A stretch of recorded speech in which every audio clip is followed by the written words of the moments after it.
History was made on the latest episode of the challenge Ride or Dies. But first, some introduction. I'm John Chidley Hill. And I am Sheldon Alexander. And this is You Killed It, the podcast about the challenge. We're going to get to exciting stuff. But first, we had a lot of listener comments. We have a lot of stuff to follow up on from last week's episode, Sheldon. Yes, and for the people not familiar with the pod, just know that you can message us and we will get back to you or read your comments on said podcast. Follow us on the socials, or hit us up wherever you're actually listening to the pod. And we want to read the comments each and every week, and especially back to a classic challenge season where there's so much going on. Yeah, the mentions are blowing up, as the kids say. So it has come out. So last episode of You Killed It, you and I were both talking about how are Jordan and Anissa partners? How you in particular were skeptical that Jordan and Tori had not spoken in advance. Yeah. And apparently they had not actually spoken in advance. This is what both Jordan and Tori have said on podcasts since that episode aired. Yep. So we had lots of comments. I just scrolled to the first one that came up in my mentions, and it was, and I hope I say your last name right, Scott Mazzi. I'm sorry, Scott. Shout to Scott. And he says, not sure if you were filled in on all the Jordan, Tori, and Anissa info. Apparently, Anissa was there the first day with a different partner who had to leave for reasons I'm not 100% sure about. I guess if you look closely enough in the first episode, you can actually see her in the background of some of the shots. Tori had no idea that Jordan was going to be there, and his original partner was supposed to be Naya, who had to back out last minute for medical reasons. That's how Anissa and Jordan became partners. Trina Wilkinson said, I think Jordan's partner was supposed to be Naya. That seems to be the consensus. Yeah. And she couldn't do it. And so they dropped Anissa's partner and made them partners because they're definitely not ride or dies. Correct. Eric said, as told in a recent interview, Jordan had an acting job that wrapped earlier than he had anticipated. So by the time he made the decision to go on the challenge, Tori supposedly had already left and there was no way to tell her. Yeah. Yeah, and we got a bunch of messages, and Sarah hit me up on Instagram saying the same thing. She also said, though, and this adds into a little something else for you here. That was a topic of discussion on the pod. Sarah says, so she gave us the same information that we've been given here about what was going on with the partner situation, which, of course, as always, we greatly appreciated, as well as these other nuggets or just thoughts and concerns from you, the listener, the You Killed It fans. Sarah says, also, Jordan is actually from Oklahoma, and he either grew up on a farm or definitely doing construction on farms with his dad, hence him destroying Zach in that hammer challenge on X's. Do we remember that? Yeah. Oh, yeah. That was an amazing moment. Amazing moment. One of Jordan's many just incredible moments on this show. Now, she's not saying that the cowboy hat is working, but at least he's got a little bit of street cred with the cowboy hat. Okay. I'm asking you, the cowboy hat expert here. Do you accept Sarah's okaying of Jordan's use of the cowboy hat? I accept that he owns a cowboy hat. I do not accept him wearing it to the club. What? You can't wear a cowboy? Why can't you wear a cowboy hat to the club? Sheldon, we've been over this. That's your swag, man. But it makes no sense. It's, to me, and again, in fairness, I'm a city boy. It just, you look ridiculous. It's so out of place. Would you be cool with someone wearing like rubber boots, like rain boots, to the club? Rubber boots? What are you talking? I mean, have you seen some of the things these kids are wearing these days, man? And it's terrible. I'm so mad that 90s fashion is back. It's a whole nother discussion. There was something I want to bring up, though. I did some research on something that I said last week because I Okay. had to follow up on it because you gave me such a quizzical look.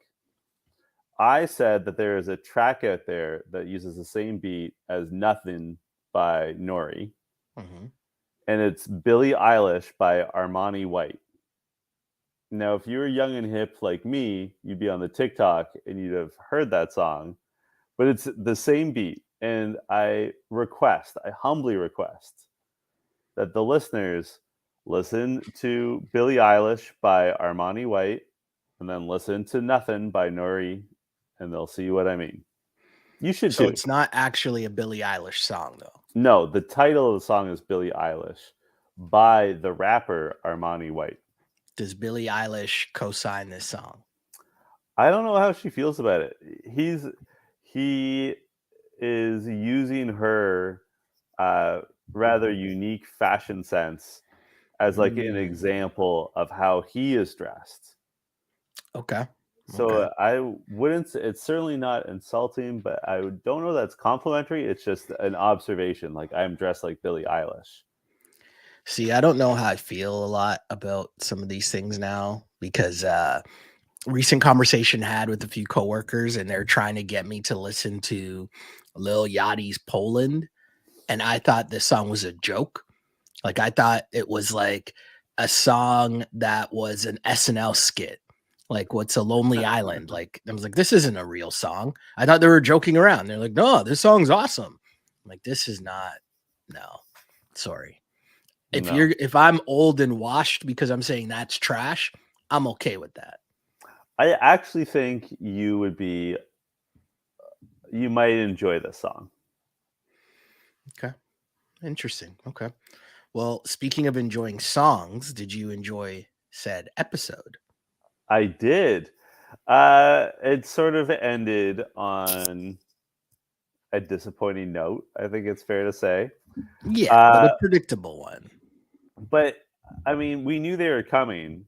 But Darrell and Veronica arrive, and like I have to say it, in terms of like historically best competitors ever.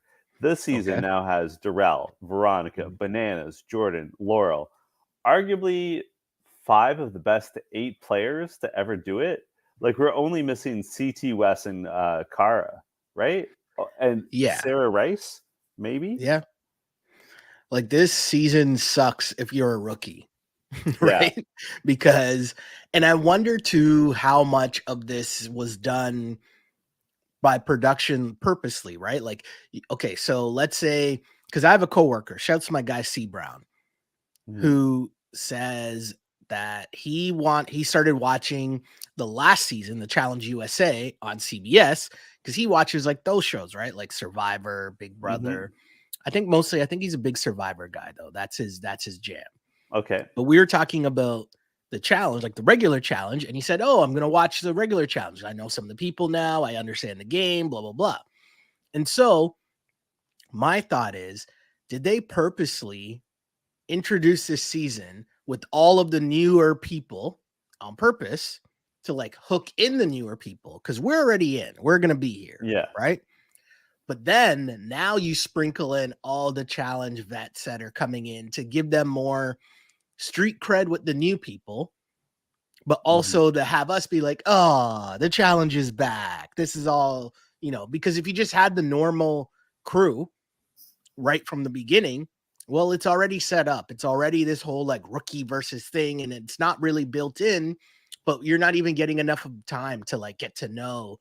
Like you feel something for Kim and Colleen. You know what I mean? Like Yeah. you're used to them getting thrown in. You're used to Annalise and Tommy. Like you had some time spent with them before Bananas and company are just there to suck up all the oxygen, right? Yeah. Um, I agree. I also like on the sort of the same thought. It is not only is it unfair to rookies that they have to go up against this killer group, but it really sucks for them that the veterans are in the case of three different teams coming in way late. Mm-hmm. Like Yeah, this is the fourth episode, fifth episode, fourth. and Darrell. It's funny. It's right in front of me.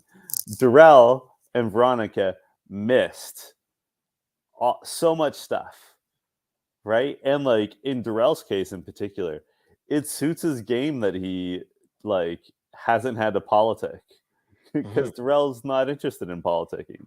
Yeah. No, totally. So it's a huge advantage. I also, you know what, someone else added me about this, and I'm sorry that I can't find who said this. Or maybe it's a private conversation. But the fact that actually I know who it was. It was a D Pinsoff, longtime listener. A D made the point, and it's fair. So both Anissa and Nani, Mhm. longtime veterans who've never won, Mhm. right? Have both of them now have the best possible chance of winning because they're partnered with Johnny and Jordan. Yeah. Like this is really set up for those two to finally win. Just Yeah. like it's set up for Darrell and Veronica to get one last shot at greatness. Yeah. I mean, at least until we get to the first daily challenge, which we'll get to, but I don't want to skip too far ahead because there's some stuff going on in the beginning, and Darrell is afraid of heights, which Yeah, we're reminded of very early, but he's also afraid of Tori's farts.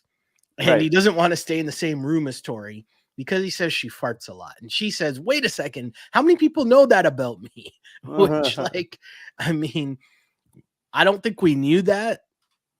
Like in terms of as viewers, were we aware of this? I have to admit, I was not aware. And maybe this is common knowledge, but it's news to me. Yeah, I was unaware for sure. We also get some, some the politicking is trying to still go down. You got Annalise and Tommy, who obviously were, I mean, in some hot water after last episode because of their deal. I mean, it worked out for them because they stayed on the show, right? But the Long rest term, of they're in yeah, it. I have to tell you, so they like cut to the scene where they're apologizing to Olivia, not Horatio because he refused to speak to them. mhm. I like him more and more. But You and Laurel, yes. I had totally forgotten that that was even a thing. Like the scene began, I'm like, oh yeah, those two fucked up at the end of the last episode. Like Doing too much. I completely forgotten about that whole storyline. Yeah, right. And Olivia is very, she's honest. Like this isn't working, right? They're Yeah, trying to, make amends and Olivia's just not having it. And I mean, the one thing I will say that kind of like stopped me dead in my tracks, like when Annalise popped up in her confessional, like this happens every once in a while. Like this is a beautiful cast. It always is, right? yeah, But like when she popped up on the screen, like I was like, damn, like I stopped dead in my tracks because she is stunning. And yeah. I didn't even like it took me a second to be like, wait, what's happening again here? What's going on? Not really sure. I But had with that almost the said, exact same reaction. I had like the yeah, exact same confessional where I was like, what is happening? Like, yeah, right. And it's like, that's where it also becomes funny because maybe in other seasons, and she never came off as this person on the show, but that might have been a way to use your powers, so to speak, to stay in the house. mhm. Problem is, Horatio's preoccupied and Olivia doesn't care, right? Like Nope. that's not going to do anything for Olivia. But most importantly, they're in trouble because your man's Horatio. I mean, he is Laurel to make him feel better, right? I mean, I loved this scene because it was so awkward. First of all, just casually watching your coworker undress, as you do. They're not coworkers. Come on. They are colleagues, peers. They're housemates. I mean, that's They're a like generous roommates. description. They're Mm. roommates. Come on. But what I loved was that she went for the shirtless hug, Mhm. not once, not twice, but thrice. I That we saw actually on camera. that There's was probably more times than that. yeah. And I'm not the kind of guy who typically yells at his TV, but I yelled at my TV last night as I was watching this. Oh, okay. And I shouted at my TV, just kiss him already. Oh, Because yeah. the he was into it for sure. She they were going for that they're still in that awkward pre kissing phase where they're just like touching each other a lot. And I was like, Yeah. just do it, guys. You're both adults. Yeah, it's very strange. It's very strange. Also, I found strange that Amber has been designated as the leader of the rookies. Yeah. Sorry, former challenge champion Amber is has been designated leader of the rookies. And Leader of the rookies and Michelle and Michelle, who is not a rookie as well. no. There's just a lot going on here, but I understand what they're trying to do. They're trying to show us or begin to show us where the lines are drawn. And there are a lot of lines that are getting blurred, right? Because there's a lot going on here. And and I don't know if we've gotten this in a while. We definitely didn't get it on the last season of the Challenge USA, but No. even on the challenge previous, like the normal challenge, we didn't really get like the hookup montages. No. And your man's Fessy, we are talking about the Fessy rebrand. I think the last episode was actually called the Fessy rebrand. Yep. And after the rebrand, my guy's just back to being messy Fessy. Well, I don't know if the sheets were messy. But my guy is just, poor Colleen, poor Kim. Sorry. I mean, maybe poor Colleen later, but Kim is just in the room laying there. Sorry, I'm on a roll here. It's Kim is just 7:30 laying in the there. morning, sir. I know. Kim has to just like lay there and watch Fessy, and Colleen just, finally solidified Consummate. their attraction for each other. Yes. Can I ask you, Sheldon? Like the move there is to find somewhere else to sleep, right? Yeah, definitely. There's a couch somewhere. There's like those. It's not like those beds are massive, and No. I don't see there being a big difference between the couch and like that bed. Well, and just like the simple arithmetic. Or go to wherever Fessy's room is. I was gonna say, Fessel clearly has a bed somewhere. Mhm. Go sleep there. Yeah, correct. Yeah, because it appeared that there was no one else in that room, right? No. Yeah, that's a strange one. But I think, and I could be wrong. We later see, and I'm skipping a couple that we're gonna have to circle back to, but I think we see Nelson and Olivia when they hook up. I think that's the same room as Fessel and Colleen. I think they just made their arrival like an hour later. Yeah, I was trying to figure that out too, and it kind It of did looked look like like it. that. Yeah, Yeah. Nelson and Olivia. I'm still waiting to see what's really happening here because there's part of me that, especially the way that this episode played out, as I stated from early on in this season, when I saw Olivia on the show, I said she's doing this for the gram. She's very much trying to like producer, like she's making reality television.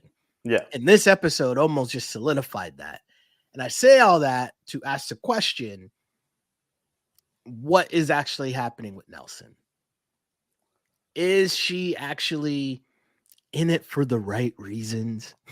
So Or is she just, and hey, I'm not here to judge or whatever. Like, we know what Nelly does. Nelly's here to get down. If she's here to get down, cool. But I just mean, like, did she just choose Nelson because he's a vet and he's there? Or, like, does she actually like herself some Nelly-T? That's my question. I What do you think she really likes Nelly-T.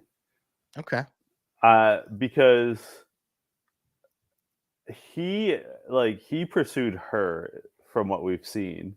Mhm. And I also think just like the way that they like immediately gravitate toward each other, like I think it's real. That said, both Fessel and Nelly use the phrase love.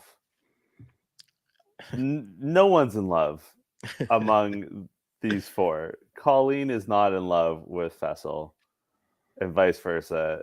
Nelly-T and Olivia are not in love with each other.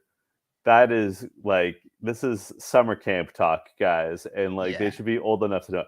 Hey, I think that they really do like each other, and I Mhm. think that obviously there is real attraction there, but this isn't love. Like they're not.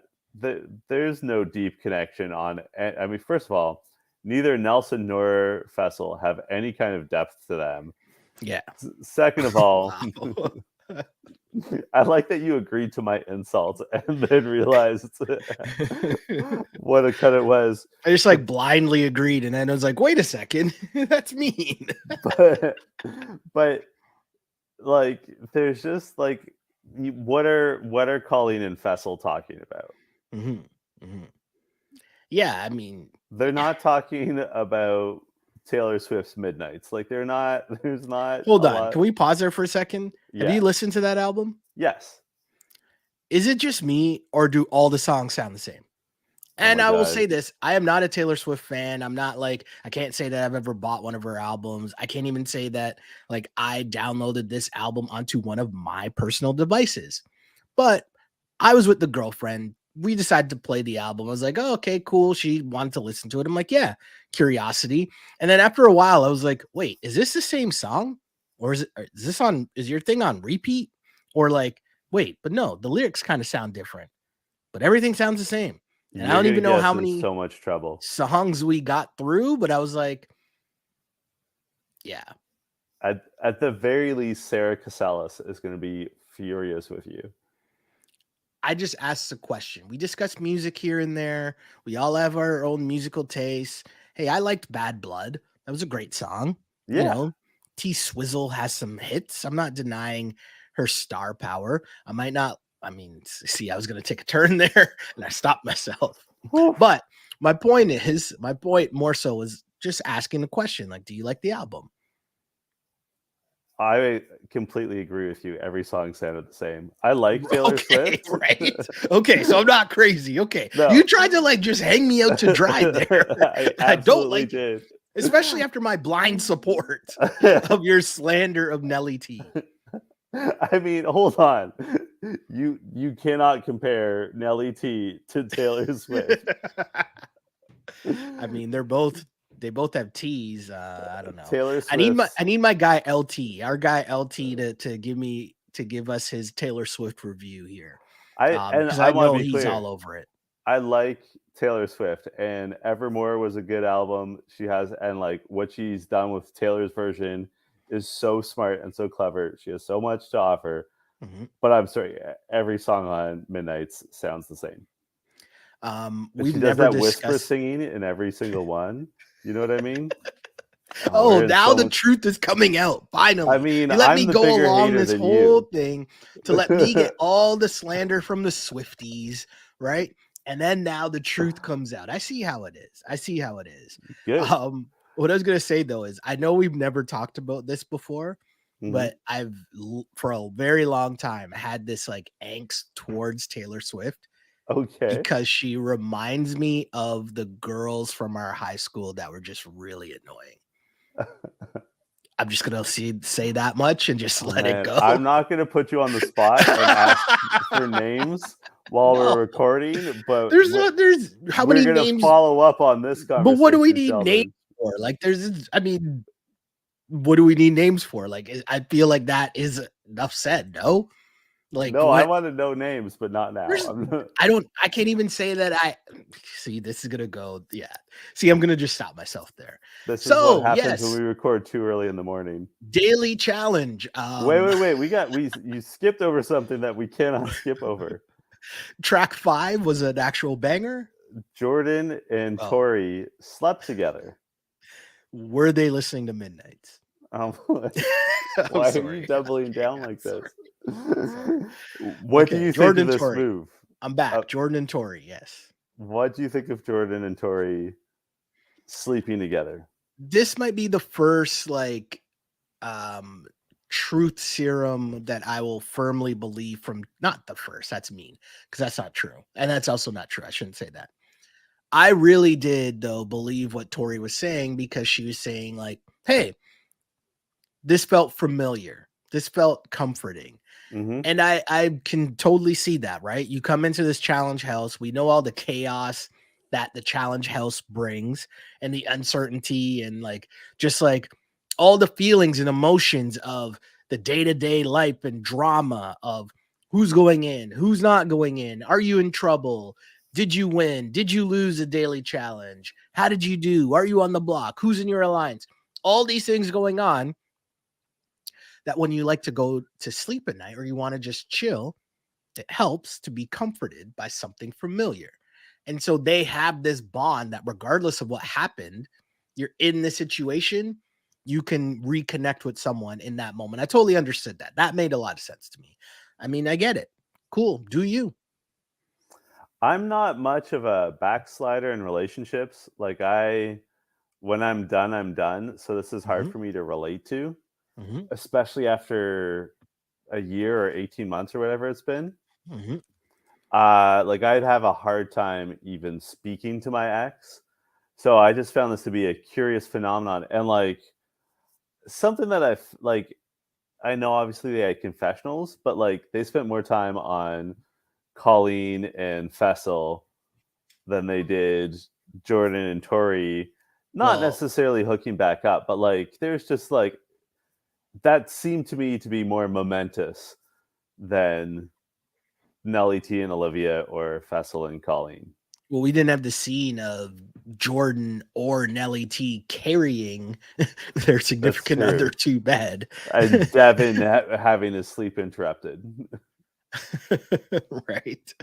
Um, the first challenge, daily challenge. It's a height challenge. And this is a weird one. This is a very weird one. I don't remember what this was. Oh, hold on for me. Yeah. That's what this was called. And essentially, one partner has to hold on to a bar, and while you're dangling, did they say how high it was? You're on a skyscraper. This time, 300 feet. 300 feet in the air. That seemed really crazy. Yeah. So one partner is hanging on the bar. The other partner has to wait for the person on the bar to hold on for as long as they can. And then before they're about to jump, you, the partner, have to run off the edge of this building, jump onto your partner, and one of you has to be able to grab a flag. And if you have to grab the flag to, be in contention to win, and then it comes down to who was holding on to the bar the longest. This challenge is insane. This challenge was so hard, and our guy Darrell, Mhm. who hates heights, like Yeah. Veronica was joking that he doesn't even want to go on the top bunk. That's 300 feet is 25 stories. It's a lot of It is. bunks. It's a lot of bunks, and I also like people did really badly at first. Like the first six teams were disqualified because they couldn't grab the flag. Mhm. It is only toward the end that anyone started to like display any kind of strategy. Yeah. Yeah, There's you could tell that people didn't have the strategy down. And, it was Nerese in her confessional. And after watching the first couple people go, that said, hey, we have a plan. Most people to that point were having the men hold on and then the women run and jump onto the men mhm. and then trying to grab the flag. And this isn't so much about the men or women side of it, it's more so about body weight. And, Yep. having the heavier person be the one to run and swing and jump onto the person holding onto the bar creates more momentum, which would carry you closer to the flag. Nerese seemed to figure that out and was very happy to keep that to herself for the most part, right? Until towards the end. But I will say that got to give credit to Kim and Colleen because I thought Kim, he had a good idea. Yeah. They just didn't execute it right. Because I No. think starting to swing, you have to time it with your partner better. But I think that was actually the right idea. I 100 when they said that they were doing that, I was like, "Oh, like this Mhm. could work." Because even with his swinging, he was getting pretty close Mhm. to the flag. Like he probably, if he'd continued that, he probably could have turned and grabbed the flag himself. Yeah. but Colleen got a little scared as she ran, like she like gave it the stutter step and it threw Mhm. off the timing. If Yeah. she'd really committed to it, I think they could have really done something. Yeah. Um, the first team to successfully do it was Jordan and Anissa. And for people, again, because they, you don't want to keep bringing this up because, first off, like, there's absolutely no reason to differentiate Jordan from anyone else because he's keeps proving time and time again that he can do everything that everyone else can, and in most instances better than most people. But I Yep. feel like reminding people who might be new to this show because they don't talk about it nearly as much, but Jordan has one hand. Yeah. I And had the exact same thought where and like, you know what it was? He was reaching it. He was the one that grabbed the flag. He was Mhm, reaching out with his good hand. And I thought, he's hanging on with his bad hand. Like he's hanging on to Anissa with his bad hand. They mhm, later said that she also was like holding holding him him up, up. yeah, yeah, But even still, just like I mean, you said it perfectly. I don't want to belabor the point that he's disabled, but the things that he can do mhm, with only one hand, it's incredible. yeah, Like he may be disabled, but he is on equal footing, if not better than everyone else, because he's so athletic and he's has such a good attitude about like I'm going to be solution oriented. I'm just going to find a way to make this work, yeah. given what I'm dealing with. Like And it's he amazing. always does, time and time again, no matter what the challenge is or the elimination is, like, he just, you know, he just knows a way to get the job done. And in something like this, it's just another great performance from Jordan. And he swung on to Anissa. She held on to him. They were the first ones to get it done. Um, yeah, I mean, I honestly thought that this challenge was so hard. I didn't know if anyone else would actually be able to do it until we found out the other team that was able to do it, and that was your man's Nelly-T and Nerese. And the 54 daily challenge losing streak is now over. That is a lot.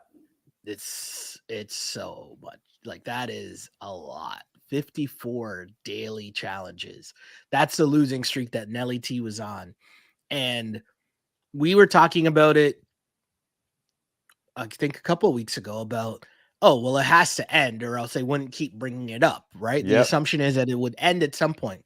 I didn't think that it would end in this challenge, and I didn't think that it would end this soon in the season, right? We're 4 episodes in. I thought they would have rode this out a little longer. But on top of that, we had a scene from Nelson earlier in this episode where he was talking about not trying to win. Yeah. So I found that part pretty funny as well, that he wins when he's not trying to win. I find that Well, hilarious. you know what I think the difference was? Well, we all know what the difference was, but go ahead. Nerys. Yeah. Because like Nelson, part of his problem is that he doesn't focus, No. right? Like he gets real worked up about things. And we Mhm. even saw it earlier this season where he was showboating when the on the one where they had to like swim out and then climb up and then they had to like balance on the thing in the middle. Yeah. He was like high stepping out there. Like he gets, or like when he said, I'm not going to race out ahead of my partner. And then he immediately raced out ahead. Like he gets like too excited by the moment. Mhm. And Nerys coming up with the strategy and having the presence of mind to be like, but I'm not going to tell anyone, Mhm. made the difference. She just needed that like sober second voice. He just needed that sober second voice to be like, hey Nelson, let's just take a breath. And like it also speaks to the fact that the people that he has been partnered with in the past were not capable of being like, hey, let's be smart for a second, right? Like, I mean, that's partly a condemnation of Hunter, of I Wow, of Hunter. Corey, right? Because Mhm. like those are his boys who he's always like they've never been able to be like, hey, Nelly, just take a pause, take a Yeah. breath, and like be smart out there. Yeah, and I mean, you mentioned it too, just the fact that the factor that was Nerys, she's the reason for this win. She's the reason for Nelly-T ending his losing streak. I did find it funny though, and I was very, very, very nervous about Nelly-T with power. I wrote down, I like this can't go well, right?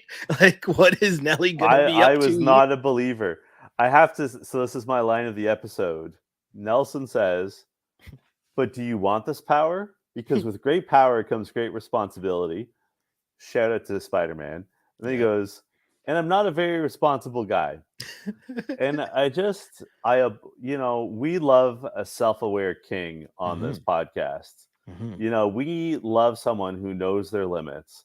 So shout out to Nelson for knowing that his greatest weakness is between the ears. Like, I'm glad he knows this, and it's just like Yeah. he's now, and we just spoke about this recently. He's become more endearing because he is embracing who he is, which is a Someone once goofball. someone once told me a long time ago about like being an on-air person, right? Which obviously is Mhm. different than the challenge, but it's still reality TV. So you're trying to figure out, you're on TV being yourself, hopefully.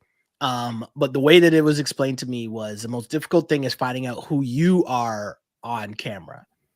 And Mhm. I think you just summed that up perfectly with Nelson figuring out his role. And that leads into the next thing I wanted to talk about, because I thought the conversation he has with Nerys on the bed, where she's trying to explain, hey, like, this is my game too. Like, we got to make moves. Like, I want to, like, I know that you have all these attachments to all these vets, but why can't we just go at them and put all vets in and try to get the vet out?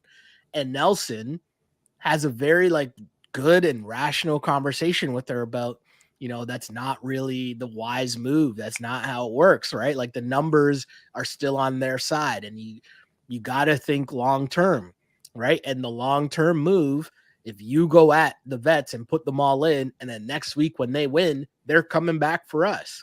Yeah. So the move isn't to do that, because also the other part of that is the vets are more familiar with more of the games, right? Mhm. And so there's a world in which, not saying that, rookies don't win daily challenges. It's not what I'm saying, but the odds in terms of numbers and the odds in terms of experience are on the veteran side.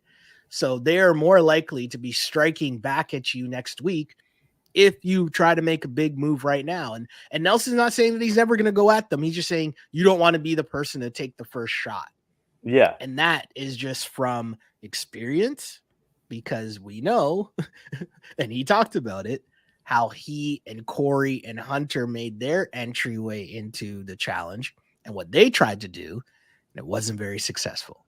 I also think that he doesn't quite say this, but the thing is, like, and we've seen it already this season. If you go after rookie teams, some of the rookie teams will just shrug their shoulders, Mhm. right? If you go after vets who are not nominated will still go after you. Like, Yeah. let's say you nominate Johnny Banana, excuse me, Johnny Bananas and Nani, Casey and Kenny, Jordan and Anissa, and Darrell and Veronica. Like, that's say those are the Yeah. four that they nominated. This is just off the top Mhm. of my head. Next week, Devin and Tori are going to go after you, even For though they're sure. not affiliated with those teams necessarily. Laurel and Yak. Yeah, they're going after you Mhm. because they'll be like, "Oh, you turned your back on the." So it's sort of a different mentality that you're dealing with between the two larger groups. And I think as a team, Nelson and Nerys really did a good job in communicating with each other, right? And Mm, just, I mean, that's what it should be, because it's your ride or die. So you should have a prior relationship coming in. But it was still good to see, because we've seen that go the opposite way, where one partner doesn't want to listen to the other, or they feel like, wait a second, like I won too. Why is everything about you? And Nerys explained that, like, hey, people keep coming up to you, and like I'm attached to you, but like I'm also here as well. But it was interesting to see her understand that and play that out. And then we get to like, the main crux of what this episode ends up being. And I forgot, I tried to remember to take in what the episode was called. But do you know what it was called? It was like something like Olivin on the, I don't know, but whatever. It centered around Olivia. Mhm. And the reason being for that is because what ends up happening here, Nelson explains that he's in a tough spot, right? Because what he needs to do in this moment is he needs to show the vets that he's not necessarily aligned with the rookies. Mhm.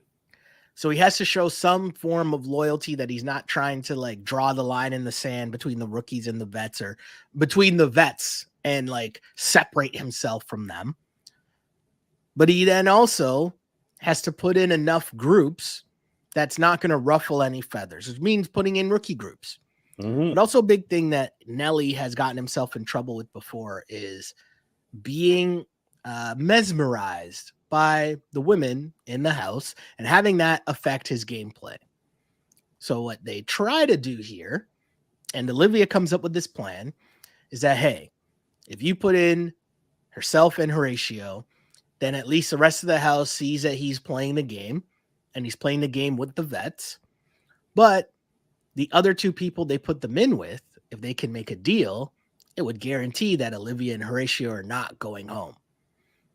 When they first explained this plan, what did I you thought make of it? I thought it was so dumb. Like I Mhm. thought it was just inviting disaster. And Agreed. I was skeptical right until the dagger pull. Like Yeah. the entire time I'm like, there's no way this is gonna work. Like this is Yeah. so dumb. They're doing too much. Mhm. It's just like there's no good can come of this. I thought it was transparent. Like I was so against this plan every step of the way. And then like spoiler, it worked. We should say so. They nominated Kim and Colleen, and Mhm. Annalise and Tommy, which of course they did. Darrell and Veronica, and Olivia and Horatio as part of the plan. And like, I think I have the phrase "unnecessary risk" like 5 times in my notes. It just seemed so beyond. And what I couldn't believe is, so they have the scene where they're all like poolside, where they've everyone's like looking at the board that has the nominations names, Mhm. and everyone's chirping Olivia, and they're all like, "Oh, guess it didn't go well last night," or like, "Should have tried harder," or like just sort of giving her a hard time, good natured ribbing. And I will give her credit. She did a good job of playing like hurt and confused. Mhm. And they had like Jay in confessional being like, "Nelson's a savage. Like I can't believe they slept together last night." And then I can't believe that none of these people were skeptical. I can't believe that Johnny Bananas didn't see through this immediately. See, I think that they did. Oh I yeah, think that they did, because you're right. It's impossible not to see right through, right? Because here's the problem. One, it's Nelson, yeah. right? But two, like, okay, so you're putting in Olivia and Horatio, so you're just putting them in. But obviously, my assumption would be that if you go in and you now make the deal where you tell the other two teams, one of them being Darrell and Veronica, hey, when we were in the deliberation, Nelson made this deal. He's like, oh, don't worry, I'll talk to Olivia. Hmm. Like, wouldn't you see it there? And you're putting now trust in Veronica and Darrell to not share that side of the story. Hmm. Do you know what I mean? Yeah. That's a lot of trust there. And at that point, I think people start to see, oh, wait a second, I see what Nelson's doing. And you're just putting a lot of trust. And you said it. You said the most important thing. It came down to the dagger. Yeah. That's it. Because if Darrell and Veronica pick that, they don't really have to stay and keep to that deal. No, not at all. So I could also easily say, like, I could have easily seen Darrell and Veronica. Darrell being like, I don't know, this Horatio guy's pretty yoked up. Like, he got to go. Like, you know what I Yeah. mean? Like, Mhm. yeah. Because they're not owed anything, right? If they picked a safe dagger. Also, question for you and for the listeners as well. Did they acknowledge the fact that you get to pick, like if you're the winning team, you get to pick who pulls the daggers? Did I have that correct? Like What the do you mean? order that the people decide. Like Oh no, they why don't. did Dude, they don't like. You're saying Nelson and yeah, did Nelson they and don't get to Maurice, pick like the the order winning of the team, do you get to dagger pick the pulls. order of that or no? Because I thought No, I I don't think they heard do. that, but I wasn't sure. I was kind of confused by that. I don't think they So do. checking to see if I missed that. Okay. Fair enough. So obviously we're skipping a little bit ahead, but No, it's Annalise fine. and Tommy are the choices to go directly in, which of Obvious. course, Yeah. like that is they're the least popular team in the house. That was Uh, from last episode. You knew that was coming. and it's the safest pick. You're ruffling Mhm. the fewest feathers. It totally makes sense. So then Darrell and Veronica. I love Darrell. He just like holds his hands over each dagger with his Trying to feel eyes the closed. vibes. And then he goes, I ain't feeling shit. He picked one. He- And it was a blank one. And then Olivia and Horatio, they pick the safe dagger. yeah. And they decide to save Darrell and Veronica. Then we see that Veronica had approached them earlier that morning to work out a deal. Mhm. I had to, before they showed that there was a deal in place, I asked myself, is that the right move? Huh. To make the deal? To save Darrell and Veronica. Oh, yes. Yeah, yeah, it definitely is. Because it serves no purpose saving Kim and Colleen. Kim and Yeah. Colleen have no sway in anything. Clearly, they can't win daily challenges because they ended up in the elimination multiple times. At least you can say Horatio and Olivia, when they don't win, they're in the elimination, right? They're in the Mhm. final four teams or the bottom four teams, but they've won. Kim and Colleen can't say the same, right? They haven't won anything. And so they also have no alliances within the house. At least you can say with Darrell and Veronica, you know that they're not going to put you in, but they also have ties within the house. Like no one's going to really mess with Darrell or Veronica, really. Do you know what I mean? Like, and Darrell's cool with everybody. Everybody likes Darrell. Darrell's a person you want on your side. Kim and Yep. Colleen they're viewed pretty much in the same way as Annalise and Tommy. So Mhm. I think it was a good move. And it was either way, it's like it's just aligning yourself with the more the better cachet in the house, let's say. Yep. Okay. You explained that well. I accept your answer.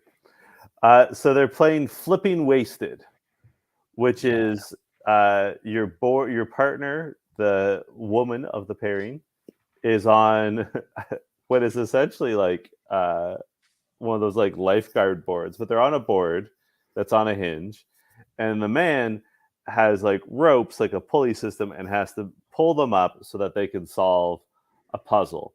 Mhm. And the idea, the way that this was designed, is that obviously the man is going to get tired and will have to like pull her up a few times. So the idea is like you'll pull her up, she might solve part of the puzzle, then you have to let her down to rest, and then you pull her up. That did not happen for either partnership. No, not at Kim, all. apparently Colleen's not that heavy or he's that strong. He just pulled her up and just he looked so calm and so steady and borderline comfortable. He wasn't exerting himself. He was just like held her perfectly still for however long it took. Yeah. And then there's your man Tommy. Now I got to point this out. And I know you noticed this, Sheldon. But production did Tommy dirty because they showed the same like clip of him looking absolutely helpless like 5 times. Like they So really gave him an unkind edit on this. But the fact remains, he could not pick up Annalise. he couldn't even budge her. He couldn't get her off the ground. And I have a few questions. Like, did they say who had to be the person lying down? Because it made me wonder, like, does he weigh less than Annalise, or at least there's a world in which she might be stronger than he is? Do you know what I mean? Like, I don't know if that was a thing or how that was set up in terms of it had to be the man or the woman Yeah, on that's a the, fair point. like I don't know the answer to that. Um, the other part though is you could tell that this was a really quick elimination and they just Yeah. stretched it out, right? So because even when they were showing Colleen filling out the puzzle, like it looked like she was done. Like I couldn't tell what she needed to change. Like it looked like it was done to me the Yeah. first couple of times it kept showing it, but you got to stretch it out and got to make it a little more dramatic in the edit so that it's not as embarrassing for Tommy. Because I will say I appreciated a bit of the edit because when they showed the other competitors, they were very nice. They were like very thoughtful of how tough that would be for Tommy because he did a horrible job, right? Like it wasn't a good job at all for Tommy, and that has to suck. And I like the fact that they didn't really add to it. They didn't really pile on to it. And I'll get to why after, but I just thought that was super interesting. I mean, I forget who said it, but at one point, Kim starts giving Tommy advice on how Yeah, it he was should do it. bananas.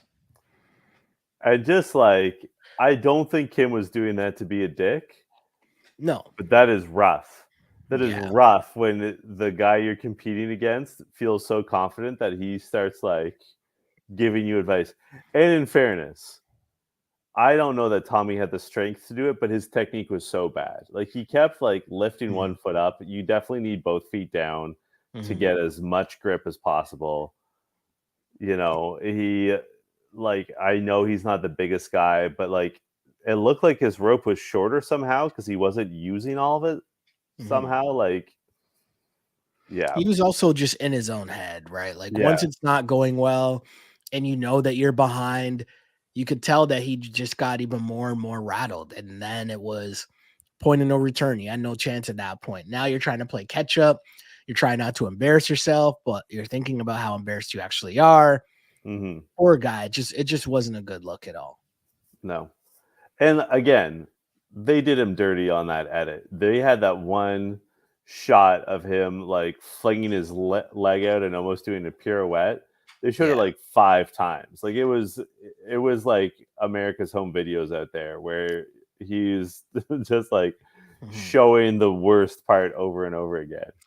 I'll say this though, right? Like to me, I feel like there's a karmic aspect to how the challenge works or just how Oh, life works. But, first off, the way that what they did last episode and being dishonest, and then you end up in this position now where you get an elimination that doesn't suit the strengths of your team. But also, I had no idea what Tommy was doing during the daily challenge. Like when Annalise jumped, yeah. and then he sort of like spread his arms out as if he was at the front of the Titanic instead of reaching for the flag. Like I didn't know if he was throwing the competition or not, or what he was actually doing. Like it was just really, really strange. I think that Tommy, like just as I was down on Nelson, I don't think Tommy necessarily had his head in the game. Mhm. Like I think that to do these competitions takes a tremendous amount of focus, Yeah. and I think he got caught up like the bright lights, the cameras. He got caught up in the moment rather than be like, "Oh, I need to focus here. Like I need to come up with a strategy that works." Yeah. Like, you know what No, I looks good definitely is winning. So agree. Mhm. And they because did I not have to win. say, when I saw the daily competitions, at first I'm like, this Mhm. could suit Tommy and Annalise, Yeah. right? Yeah. Like it could play to their strengths, but it did not. I don't think we've heard your line of the episode, Sheldon. So there's a couple here that I could go through. Um, Darrell in talking about the elimination when he walked into the zone, and there was a chance that he could be going in. He said he's not afraid of eliminations. He's not worried about going into eliminations. He likes that. But he says, I like eliminations more than daily challenges because at least I know there ain't no crane in that bitch. I got another one from Kim right before it started. The elimination started, and he said it's like going to your grandmother's house. It's like visiting grandma on a Sunday. You don't want to do this, but you have to do this. I thought that was kind of funny and just interesting. But my ultimate line of the episode, and I know I've just taken like some time here, but my ultimate line of the episode goes to the host that is the best host in reality television, TJ Lavin, who senses a moment of what was going on at the end and how embarrassing that might have been for Tommy and uses it to make the point that he normally always makes. But he tells Tommy, hey, it's because you're having this like kind of emotional moment where Tommy is crying because of how embarrassed he is and failing so badly in this elimination, having to go home. The crowd watching, they don't really know how to react because they're trying to like hype him up without like, sort of like pandering him or like babying him in a way. And TJ comes up and TJ's like, things didn't go your way tonight, but when you cry because you lose, it actually means a lot. It's because this game means something to you. And I appreciate that. You really cared about the game, and I appreciate that. And I thought, one, we do know how much TJ loves the game, but we also know how much TJ hates quitters. So he really appreciated the fact that at least Tommy tried. He couldn't do it, right? And it was clear he couldn't do it, but he tried. And I like that TJ found a way to get in his no quitters and how much he appreciates no quitters, just in a different way, a softer way. I appreciate Yep. I did have to ask you, is that the worst performance in an elimination we've ever seen? There's been worse. But like I can't think of it off the top of my head, but that's pretty bad. It's The one definitely that pretty bad. comes to mind, there's one season where Chet from Real World Brooklyn. Chet has completely been ruined for me because I just think of Chet Hanks. Chetina. Sorry. That's fine. But he cut his chin and he quit because he wanted to get stitched up immediately because he was worried he would get a scar and ruin his TV career. Oh yes, I do. That was really embarrassing. I do remember that. Because Yeah. he still didn't get a TV career. Wow. Shots fired. So who killed it for you this week? Who killed it this week is Nerys. I think that she did a really good job. She swayed, first off, let's keep things a buck here. There's a line where Jordan says, hold on, is Nelson really a mastermind? Right? And he's like, Olivia isn't mad. The vets aren't mad. 2 rookie teams went in and a rookie team ends up going home. And I'm like, hold on a second here. Nelson didn't kill it in this episode. Yeah, he grabbed the flag, but we all know the losing streak was ended because of Nerys. It was Nerys's idea to do all this, right? Then it was Nerys's friend, Olivia, who came up with the whole idea of how to not make anyone mad, but make Nelson still have a good standing within the house. I'm giving the credit to the ladies, to the women, because they killed it in this episode. The 2 rookie women killed it in this episode, not Nelson. Although salute to ending your streak, but nah, I'm going to give the credit where the credit deserves to be given, and that's to Nerys. She killed it in this episode. Okay, I see that. I am going to give my MVP to Nelson. I knew you were going to. And I agree. He was not responsible for their wins. And there's also a fair bit of luck, I think. Again, it comes down to the dagger pull. But you and I were both so nervous when we knew that he was in power that he was going to do something really stupid. Yeah. So I'm giving my MVP to Nelson for not doing something really stupid. which I know is damning with faint praise. But hey, it has been a long 9 seasons with Nelly-T. We have This is true. seen some highs, but we've seen many, many more lows. Mhm. And it's at a point where like, hey, I'm just happy for him that he didn't fumble it in some way. Because it's entirely possible. Like I said, until that dagger was pulled, every single scene, I'm like, this is it. This is where Nelson blows it. Like this is the moment where Nelson's going to do the wrong thing.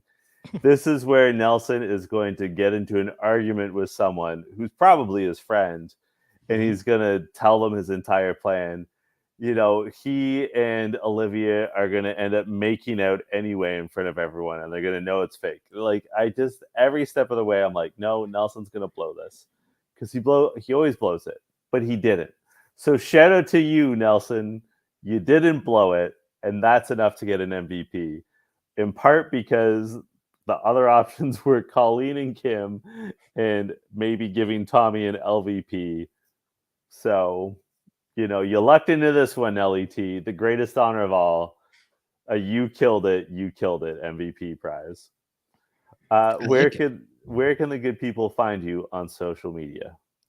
You can find me on Twitter at Shell Alexander and on Instagram at Sheldon Alexander. And don't forget to like and subscribe to the pod wherever you get your podcasts. Wherever you're listening, just bless us with the like, bless us with the retweet, share it to your friends.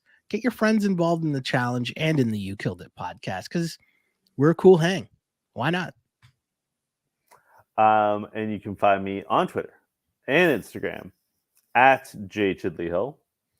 And actually, today I'm writing about a really nice story about Special Olympics Canada, a very worthy charity. So something actually like nice and wholesome in the timeline. That's exciting. Mm-hmm. And until next week, this was You Killed It. You killed it.